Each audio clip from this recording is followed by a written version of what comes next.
are several dozen people still in this building. Most of them are beneath us, but I can't get an exact location. As I told you, they'll be focused on defending the lab where the Ziaro Gotti are made. All right. Let's. Corvin cut Anna off by thrusting an arm out in front of her, urging her to back up. His head was cocked as if he were listening to something. I'm afraid we're about to have company. I don't hear a. And then a strange buzzing sound filled the air. Anna threw herself sideways, slamming her shoulder into the wall and backing up. She raised her pistol in both hands. Leaning against the opposite wall, Corvin had his rifle hoisted up. No doubt he was coordinating his visor feed with the gun's scope. Two small disc-shaped devices flew into sight, each with a circular aperture on its rim. In less than half a second, they acquired targets and began spitting ammunition. EMP! Anna shouted. The LEDs on her gun lit up.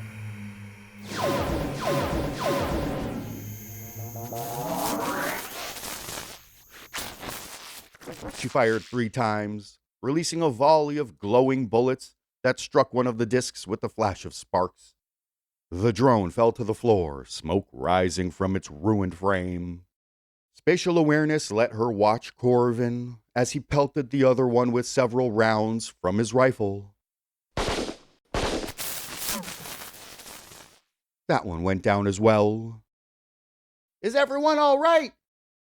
We're fine, Rahel growled. Only then did she realize that she had felt a warping sensation that could only have been a bending. Those first few shots had not been aimed at Anna, but at the others who were behind her, and Rahel had deflected them. Corvin was leaning against the wall and panting, each rasping breath amplified by the speaker that projected his voice. More coming. The assassin backed up, extending his left arm to point his fist into the intersection. Multi-tool active. Program 14.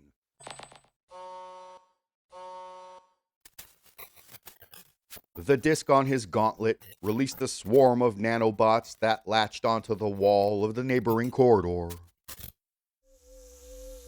Once again, she heard a sharp electric buzz. I hope he knows what he's doing, Anna thought. This time, when 2 more drones came into view, they immediately turned around and began firing at the wall, at the nanobot. Now! Anna yelled.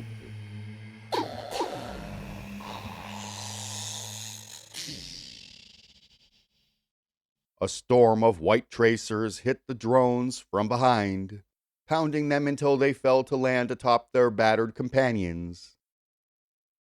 By the time they were finished, the place stank like the electronics lab in Anna's old high school. Teenage boys and delicate circuitry were not a good mix.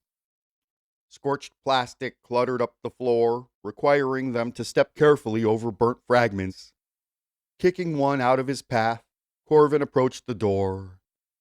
He began scanning the lock with his multi-tool.